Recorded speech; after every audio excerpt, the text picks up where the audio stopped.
Očekujemo na bazi pozitivnih prvih koraka Evropske unije. Radi se o paketu od 120 miliona evra IPA podrške koje se u ovom momentu određuju za energetsku efikasnost, lokalnu infrastrukturu, male i srednja preduzeća, da se taj dijalog ubrza, intenzivira i da se sume novca o kojima se priča budu značajno povećane. I predložili smo 4 pravaca za ekonomsku i finansijsku podršku našim naporima da prođemo kroz ovu krizu očuvajući naše privredne, ekonomske i socijalne kapacitete.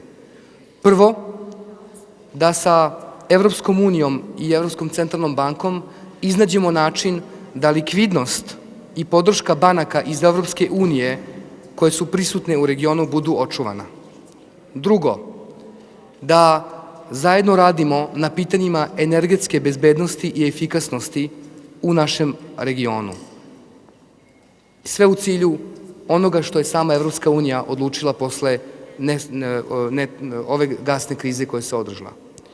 3, da u domenu infrastrukture, a naročito u domenu putne, železničke i rečne infrastrukture, podrže sve projekte koje ćemo predložiti u mesecima koje dolaze.